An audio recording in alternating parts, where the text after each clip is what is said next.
I'll repeat from memory with the atheist creed, shall we call it? We think God's hard to understand and hard to think about, but really a lot of the stuff that they believe in just takes, it takes as much, if not more, faith to believe in some of the stuff they believe in. But having said that, we'll look at sometimes the same things around us. The problem is we draw different conclusions, and sometimes we draw those different conclusions mainly because of the assumptions we make in the first place. As you grow in your Christian life and as you read the Bible more, you realise that even in the Bible there are certain people who read the same pages we read but bring a different conclusion. And then usually when you ask them why they understand a particular passage that particular way, they usually tell you, well, really, I don't really believe in the Bible. And that's a big beginning point. You know, if you don't believe in the Bible and you read something in it and then you turn around and say, well, actually, I don't believe it happened like that. Well, you know, because of the assumption they start off from, that's a logical conclusion. If you don't believe in miracles, there's no way you're going to accept creation. If you don't believe in miracles, there's no way you can accept the virgin birth. If you don't believe in miracles, there's no way you can accept the resurrection. So if you already come to the Bible not believing in miracles, having decided to believe in miracles, you're going to really struggle with some of these concepts in the Bible because you've already made up your mind not to accept them. So it's interesting when we listen to different people. They say, I believe in such and such, and then when you question, it's a little bit deeper. If you know what questions to ask, you suddenly realise the conclusion they have is quite a logical and rational conclusion, but the starting point is all wrong. I remember talking to Jehovah's Witnesses a while back about the time, a lot of their literature, when you read it, it's all about figuring out the right time, the times and times, and the end point conclusion. And if you talk to them about the destruction of Jerusalem, they'll usually tell you that Jerusalem was destroyed in 606 BC. Whereas historically, we know that Jerusalem wasn't destroyed until 586, 587 BC. So, but they argue strongly for 606 because their starting point, then they go from there and argue a whole bunch of other things about the return of Christ and the new kingdom coming and everything else at a certain date. But because they start off with the wrong date, they end up with the wrong date in the conclusion. So it's understandable. But you need to ask people, you need to be able to be aware of what they believe and why they believe it in order to make some sort of sense out of what they do believe. And it's much the same with that as far as religion is concerned in general. How people believe certain things and where they start off. Why do they believe what they believe? And sometimes, to be fair to some people don't believe in the Bible because of some Christians they've met.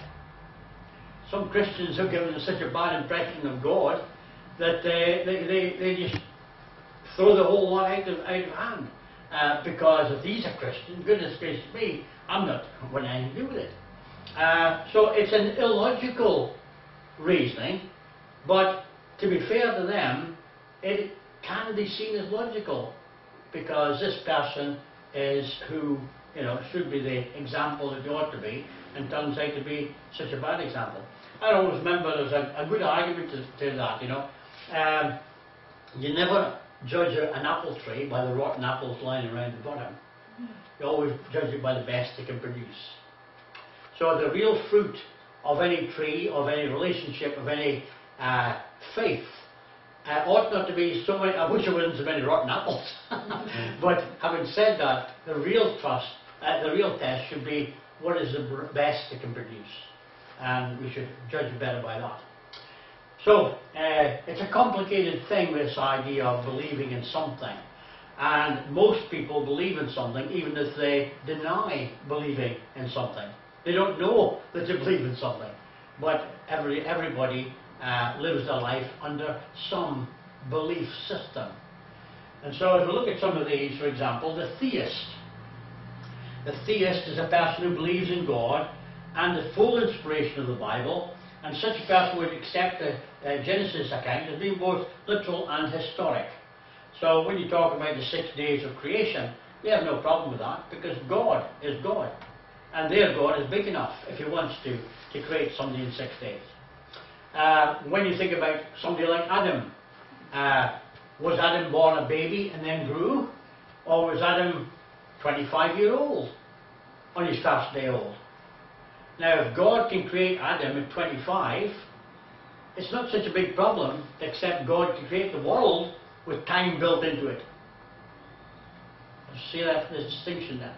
So, for us who do believe in a God, then when we come to certain passages, it's not such a big leap for us to accept, because our God is big enough to be able to do that. On the other hand, there's lots of other understandings and beliefs that on the face of them look quite good until you dig a bit deeper. I use an illustration. I'll probably use it. I've used it many times before, and I'll use it many times in the future, no doubt, if I live that long. But I remember my wife and I, Susan and I, walking through what used to be Woolworths car park, and seeing a car, a mini car, and on the back bumper, it had a statement, and Terry Ford. He said it so often, you know, if you feel like it, do it, you know. So I said to my wife, if I had a knife, I would puncture this guy's tyres, and then stand there and wait for him to come back with my knife in my hand. And when he saw his car and the tyres, he would recognise immediately, oh, you felt like puncturing my tyres. I said, yes. I would say yes. And you know, that's what your sign says, if you feel like it. So I felt like it, I did it. And he would say, well done. And you know, that's a great way to live your life, isn't it? Would he? I don't think so. You know, so some belief. Would you feel like in your tongue? Well, yeah, he would feel like killing me. But in reality, there are some things that sound good. That really, for a lot of people, that's, if you feel like it, do it. Yeah. But that only applies to you and what you do. If other people feel like doing the opposite of you or doing something to you just because they feel like it, that's not so good. That works against you. And so certain philosophies you can have that look good on paper but don't really work out in reality. And that's why it's so important to not only understand the immediate phrase, but all the stuff that's behind it, and see, can it really work out that way? And so a theist, a person who believes in God, fully displays the Bible, such a person would accept the Genesis account both literal and historic, and have absolutely no problem with lots of stuff that the Bible says, because their God is big enough. But you also have the atheist. Comes from the Greek meaning without God. The atheist doesn't believe in the existence of God and would claim that the creation account is just a Jewish myth. Most atheists would claim to accept some form of evolution. If God wasn't there to create everything, then it's got to be something else. And that something else can vary drastically across the whole range of anybody who calls himself an atheist. Because when you put up a position, I am against something, that doesn't automatically say what you're for. And what you're for can be multi-various, you know, it can be a lot of different things. And so one statement when you're against, to say you're against something, you need to then say, okay, it's all right to be against something, but what do you put in its place? And it's that point that they then maybe struggle a little bit, okay? But an atheist basically says, well, I don't believe there is a God. Now the problem or the weakness with the atheist argument is, for him to believe there is no God, he must have been everywhere and have seen everything, because the one place he hasn't been and the one place he hasn't seen could be where God is. If you don't know everything, I mean, there's lots of people who don't know everything. You know, if you don't know all the different Indian tribes in America, and you can say, well, I don't, you know, you've got vast knowledge of many of them, and you say, well, I don't believe that any more exist. And then suddenly one guy walks in, and he's obviously got different tattoos and stuff. You know, well, where are you from? Well, we're from this tribe. What? I thought I knew all the tribes. And suddenly this guy walked in off the street. See what I mean? To be able to say that doesn't exist, or to be able to say I don't believe that exists, you must be able to rationalise that by saying, well, you've been everywhere and seen everything. Because the one place that you haven't been, one place you haven't seen, might be exactly where God is. So it's very difficult to make a statement about not being a God exists. If we evolved, maybe say we reckon we evolved from some kind of Yep. thing, yeah, where did all the other stuff come from? We'll come to that. That's a good question. That's the kind of important questions we ought to ask. Yeah. Because too often they're asking us questions and we're backed into a corner trying to come up with all these answers, and they're quite happy thinking, well, you know, it's easy. A fool can ask more questions in 5 minutes than a wise man can answer in a lifetime. And the thing is, when I first became a Christian, that was one of the problems I had. Because I was an evolutionist. At that time of life, I was an atheist. And I actually delighted in giving Christians or religious people a hard time. You know, because that was just me. And then the problem was, I met some people who, when I asked questions, they said, that's a good question. Have you ever thought about that and taken it a bit further? Have you investigated that? Or do you just believe it because somebody said to you about it? And when I started digging a bit deeper, I found that all those easy answers to the questions I thought I had all wrapped up tight fell apart. And it wasn't as cut and dried as I thought to make these religious people, you know, they were laughing stock. They turned their tables on me because I found that they did have answers, and that's an important aspect. So, atheists, theists, atheists, those who say there is no God, and agnostic. The title comes from the Greek meaning without knowledge, and Latin meaning ignoramus. It would claim to be open-minded on the issue. I don't have enough information to be able to say yes or no, basically. And that's really, if you talk to an agnostic, he shouldn't be able to say there is no God, because he really doesn't know. And he's not sure if he has enough information the other way to say there is no God. On the other hand, he shouldn't be able to say that God exists, because he doesn't have enough information to do that. One of the guys in one of the films we use, he says, I'm an agnostic, which is a new word, he says. He says, until we actually learn how to define the term, what do you mean by God? He says, I'm quite happy to say I'm neither anti-God or for God, because so many of our arguments are based on false arguments. And therefore he says, if you can define the terms better, I might be able to say to you, yes, I believe in that, or yes, no, I don't believe in that. But until somebody comes up with a properly defining the terms, he said, I'm agnostic. I'm not agnostic, but I'm not a theist. So I've got a new word for it, an agnostic. Almost a but something else. Anyway, people of different faiths. The third one, theistic evolutionist. Now this happened in about 1947, the Roman Catholic Church. Up until 1947, the Roman Catholic Church actually taught creation in their schools and everything. But they had a very clever monk who had done a lot of background stuff into evolution, and he was from a scientific background, and he was in such a position, quite a strong position, to actually influence the Pope on his decisions. And he said, look, we're missing the boat here. Most of the people I'm talking to believe in this evolution stuff. So we need to do something about it. So they changed their faith.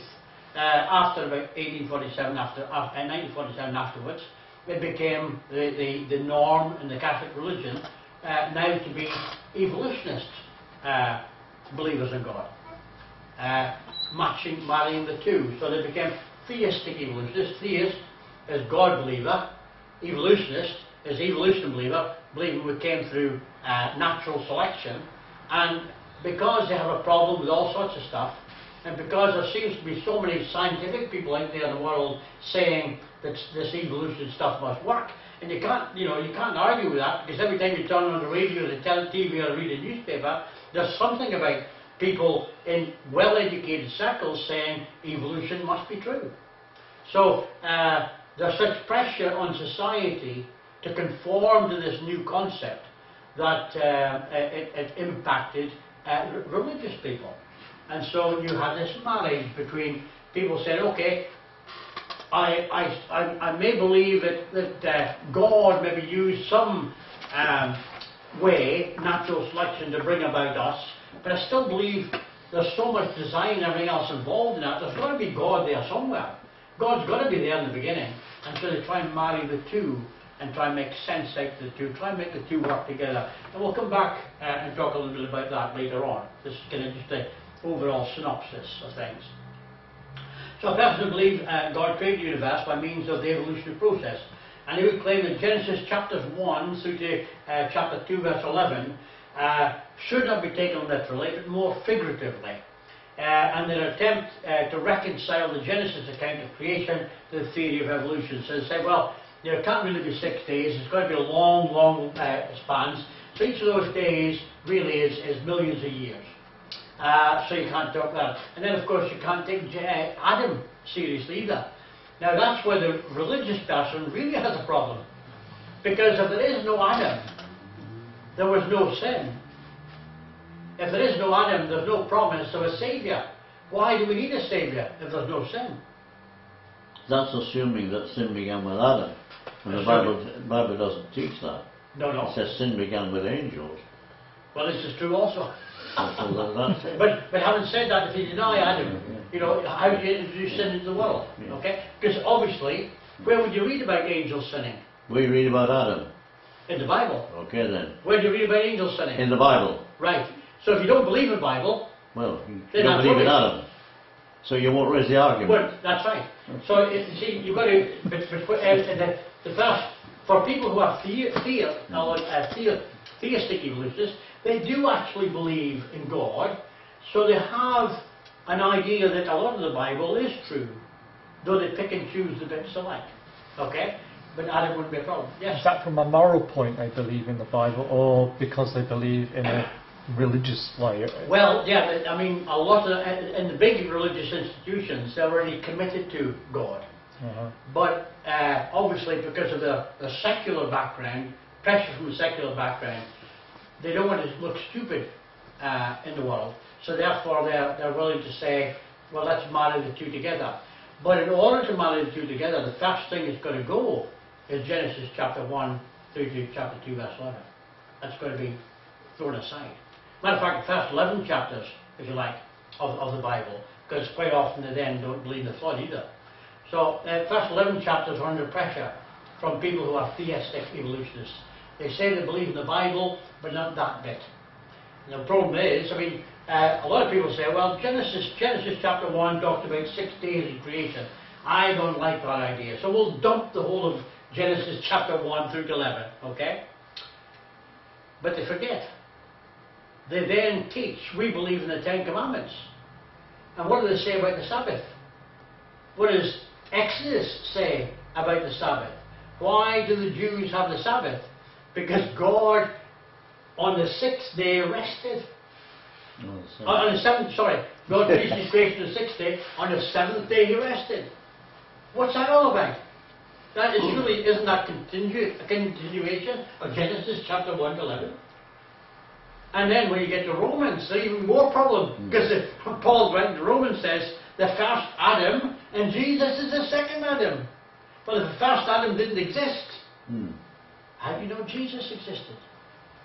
And there'll be all sorts of problems. And that's just 2 passages amongst the many that you have to cut out in order to make the theistic evolutionist fit. Okay? Surely, so there'll be a problem. Yes? Surely, as we believe in God, Yeah. there's got to have been a starting point. Yep. Have we got a date? No. How can we even assume a date? All right. Well, it's interesting. It's interesting, really, because though archaeology, and the archaeology we're familiar with from David Bellamy, from Brian Cox and all these others, talks about millions and billions a year. Yes. The same archaeology of the spade only talks in terms of civilization, proper civilization, cities and stuff, that they're digging up all the time, going back 7,000 years.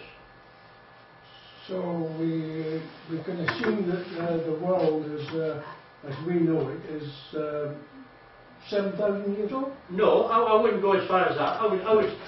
But having said that, I wouldn't go as Well, far that's as what they're proving by Well, this is it. I mean, what a lot of religious people I say, okay, God created everything 6,000 years ago. That's basically what they say. You know, obviously we're moving in a different century, but say 6,000 years ago God created everything. I personally don't go along with that. They try to work that out through all the genealogies, but the genealogy is not complete. And Bishop Ussher, 4000 BC, basically, Right. he comes along and he says, creation started 4000 BC, such and such a date, such and such a date, and such as a day. Now, you know, he can do that all he likes. That's all speculation. But the Bible says, in the beginning God created. The Bible says, in the beginning God created first day, second day, third day. And he then repeats that in other parts of the Bible, which is supposed to be God telling us about his creation and where we come from. Secular history, i.e. that which is physically dug up by the spade, implies that the oldest real civilization we've come across is, talking about 7,000 years, max. Now, you hear of people digging up an old skull and saying, man goes back 2 million years. With the latest DNA blood testing that they do, they push man back to 100,000 years.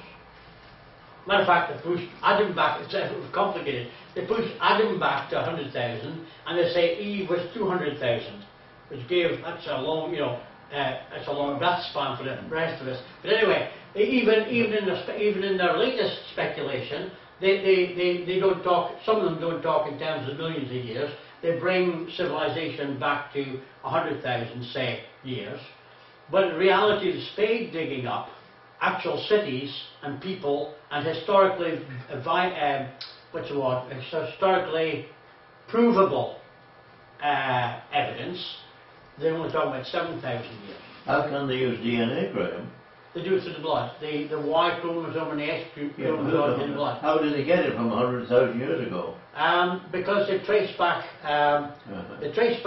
families, like the Aborigines go back to through Indonesia and out to that. They've actually got people with when you have your blood, there's some people who have a defect in the blood, and you can actually trace where people without a defect lived and went, and you can trace people with the defect who came and went. Now, for example, those who went in the Mayflower over to America, you can physically trace the descendants of those people from that boat because of certain things. So in their tracing back, matter of fact, there's a big thing on just now to get everybody to have their blood DNA tested, so that they can widen up the evidence they have at the moment for actually tracing how people interact with each other and where historically they come from, especially the Scots. I can understand if there's provable genealogical history, that's fine. But it's beyond me to understand how they can trace it to people who never there's no trace of them. Okay, there is a latitude in this DNA. But having said that, for example, it works for us as well as against us. We still don't accept 100,000 years because the physical evidence of the civilization existence doesn't go back that far. But having said that, for example, in China, in the huge university in Peking, one of China's biggest universities, outside the university is a statue of an ape. Because the Chinese anthropologist, who is really influential in that university, he believes that the Chinese are a totally separate evolutionary product than the rest of the world. Now, in some ways, actually, the brains work differently. They find difficulty really in understanding Western people, and we find difficulty in understanding them because our whole process of how our brains work is slightly different in the Asian than it is in the Western. But having put that aside, in his safe, he has a couple of skulls that he claims are 3 million years old. The early prehistorical Chinese person. Now, in the blood testing, a modern, in another university, a geneticist who was playing with blood, he was going to prove this. He was going to prove that the blood of the Chinese came from a different source from the blood of the Westerners, for example. And when he started to do this and tested the blood all over China, he suddenly realized that the blood groups that he found in China all came from further over, Mongolia and into Russia and places like that. So instead of the Chinese being, as this anthropologist claimed, a totally separate form, species, it wasn't, we're all the same. That's right. And this is what the blood is showing. Because they could follow the defects of the blood. And that's why it's important. But it brings you back to the sons of brings you back to the sons of Noah, Shem, Ham, and Japheth. Probably. And that's very true. Now they wouldn't accept that because they don't believe in Noah. Okay? Yeah, well, so you've got to give them a certain latitude. But having said that, in their scientific checking of the blood and stuff like that, they've gone a long way to actually come back to what we've said all along. There was Adam and there was Eve. But of course they don't use that terminology. But having said that, the more they do that it's going to be proved more accurate. It's like other things that have been proven over the years, that some things the Bible has said and people say that's rubbish. The more research is done, they've turned up stuff to say, well, actually, we got it wrong. The Bible's true. Well, Yeah. like, I reckon even if they found that out right and believed it all to go back, they still wouldn't accept it. rubbish. That's right. then- Because as Frank said, quoted the other week, which I'd had my notes, but not as a quote. The reality is, it's a faith thing. It's a faith thing. Yeah. And the problem with the evolutionist is, the only alternative he has is to believe in God. That's right. But if he doesn't want to believe in God, he's forced to hold on to the faith that he had, the evolutionist faith, even though it doesn't stand up under scrutiny. But the alternative is just too horrific for them to think about. But having said that, I'm still, a lot of people, like the guy I quoted last week, he used to be an evolutionist, he's a microbiologist, in his own study, in his own sciences, turned up the evidence, he said, there's going to be a God.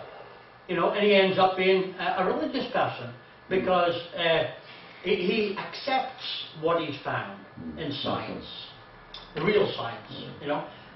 So there's a problem. So as we go through, obviously there's going to be these things. I can't answer all the questions, and obviously we can raise those. Lord Kelvin Yep. was regarded as one of the finest scientists Europe's produced. A Scotsman used to say to his students, "Gentlemen, please be silent. I'm about to ask God a question." That's when he doing his experiment. When he did experiments, yeah. And that's the attitude which really was the forefront of all historical research.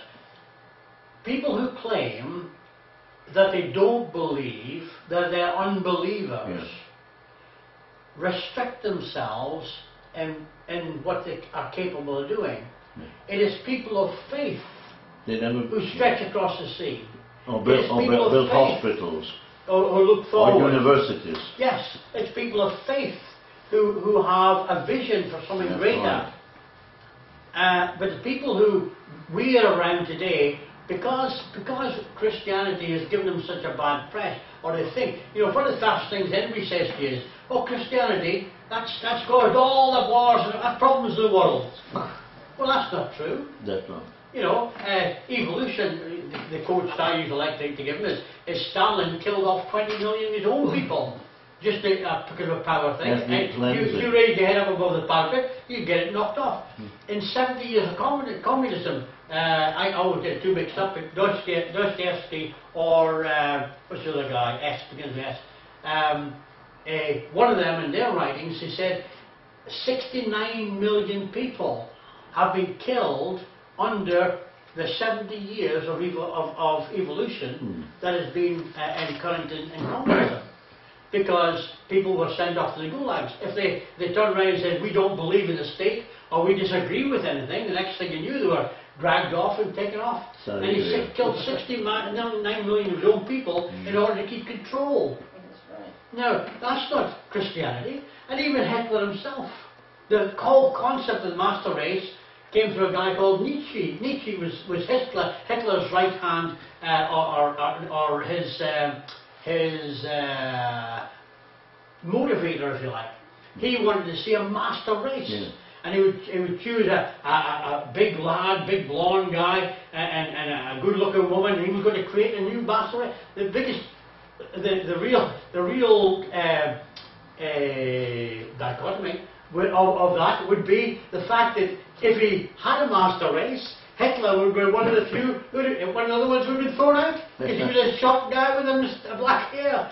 He wouldn't have been in it.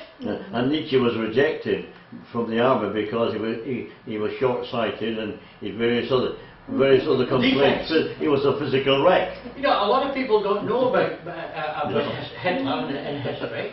And we always talk about the Jews being killed, 6 million Jews being killed, but a lot of handicapped people were killed by Hitler because they weren't going to be part of the master race. That's right. You know, you never hear about a lot of that. Anyway, Anyway. where do we go? Anyway, I thought he was half Jewish anyway. Hitler, I've never heard of that. You know what? Hitler was half Jewish.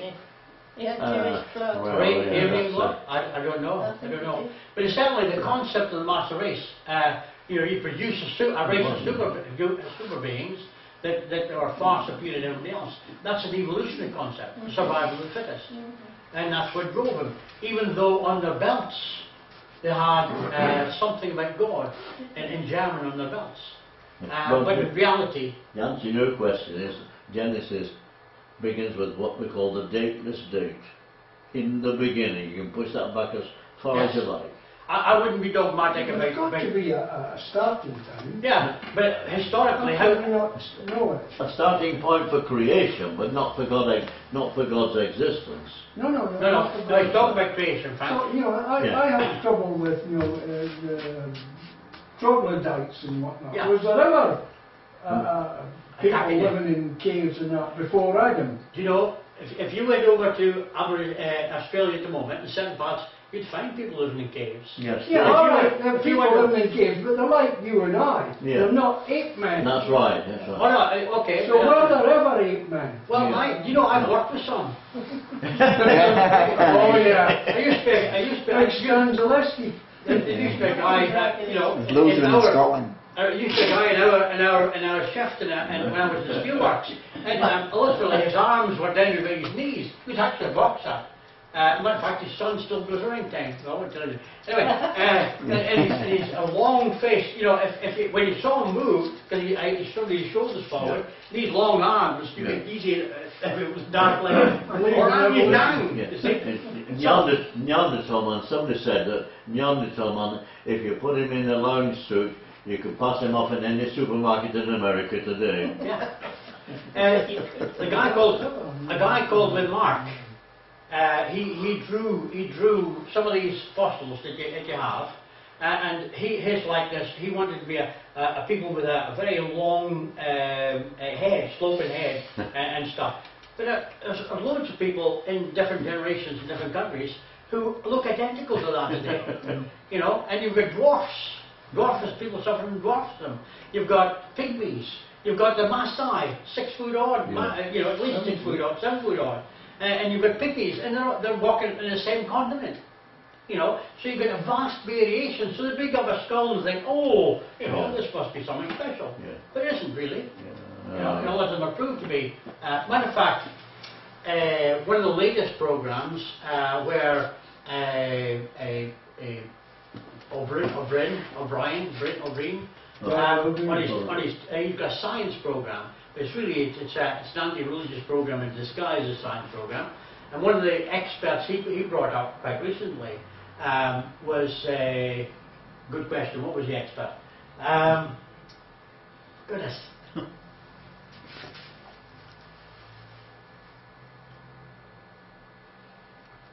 Just leave it, Graham. It'll Okay, come back to you later. It is gone. My brain. It'll come back if you stop thinking. He was angling this. He brought this expert on. The guy was explaining some things, and really, if you didn't believe in evolution, if you believe in God, you could look at the same evidence and have not a problem.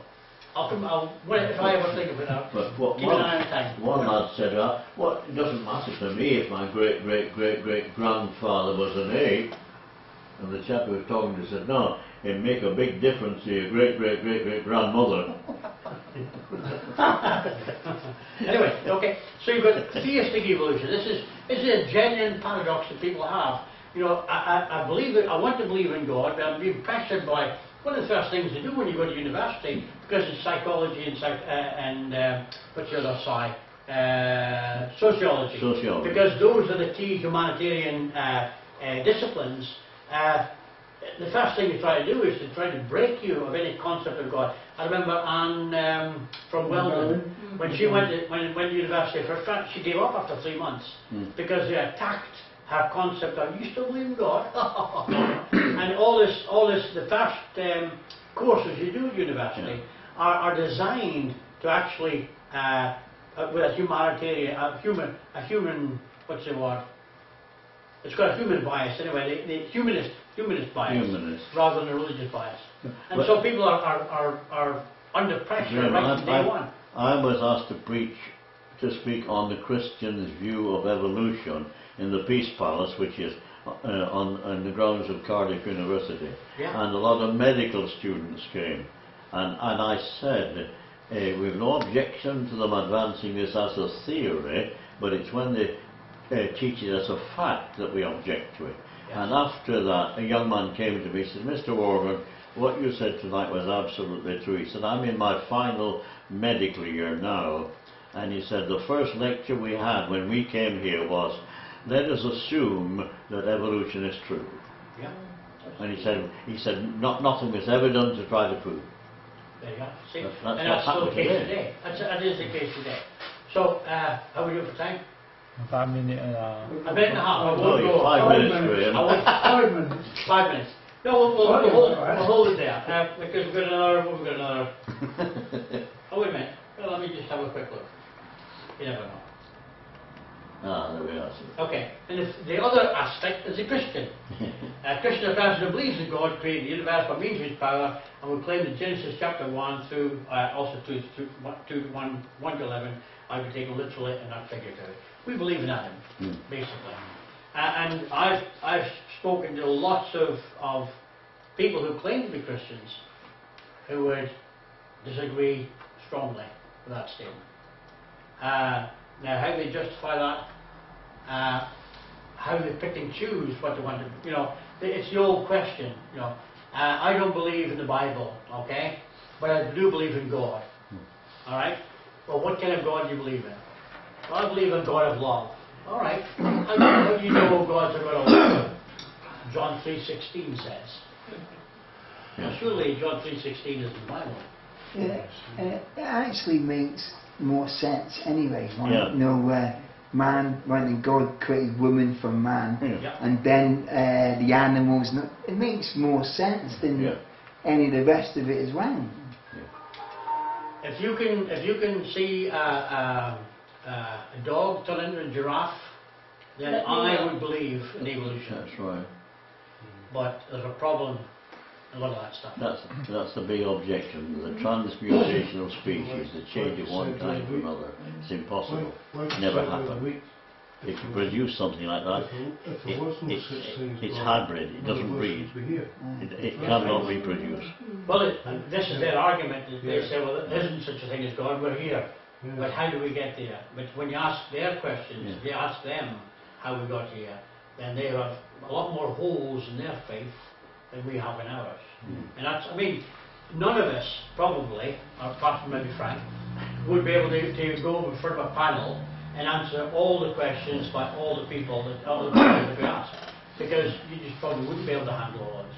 But if you did the other way around and you put the atheists in front of one atheist in front of a panel of Christians who knew their science, then they would be in a worse position. But you're right, Graham. We allow them the liberty to ask all the questions, and we should ask some questions ourselves. That's the key. Always. That's the key element. Yeah. There would need to be a microorganism, right, that came out and created man. Yeah. A micro that came out and created elephants, I created giraffes. There would have had to been for for their whole theory to have worked. You know, like, Well, you see, in actual fact, in the last 10 years, they've totally changed the tree because, unfortunately, I've seen it, but the two pictures I want, I haven't laid my hands on to put in my files. But there's a picture of what they used to believe about 50 years ago, where there was one tree, one microorganism coming out, and then you got the fish, the birds, and everything else, and then all branching out from that one. Yeah. In the last 10 years, they've changed the tree. And what you said is now more accurate as for the tree. They've got lots of trees coming up because the thatch tree doesn't work. But when you talk to people, in their minds, often what they're talking about is the thatch tree, which the later scientists and the latest cutting edge have discovered. But they're still showing that in many Yes. biology Oh, books, the drawing of starting with a fish and or rather a single cell, and then a fish, and then a different stage, and then an ape, and finally a man. Yeah. They're still showing that, and the chap who devised that diagram just arranged all of these things. It doesn't happen like No, it that. does not. See, to answer your question about people, did ever people live in caves? There's always been people living in caves. But what they're doing is, here's an atomic bomb, okay? And here's a bow and arrow, or even for them, a rock, okay? Now what they're doing is they're saying, well, you've got your rock, then bow and arrow, and then this, and a machine gun, blah, blah, and up to here. But in actual fact, in our age we're living in, you can go to different parts of the world and you can get your atomic weapon, your machine gun, and your bow and arrow, and your rock still being used today. Everybody living at the same time. All they've done is, instead of looking at it where they all live together, along live in the same time scale, they say, oh, you can't have that. You can't have a guy who's still chucking a rock, well, we've got the atomic capability. No, you've got to put it that way. And so there's your rock. So therefore, the rock, instead of being on the same time scale, is now on a linear, ascending time scale. And everything's got to fit in its place. If you find a machine gun, you don't put a machine gun down here, you put a machine gun down, somewhere up here. Everything's going to slot into the imaginary tree. Was it a monkey or an ape that threw rocks at you in Jerusalem? Probably right. They did throw rocks at you, didn't they? They did. When we were in Jerusalem. Bernard, we can lead us to one prayer.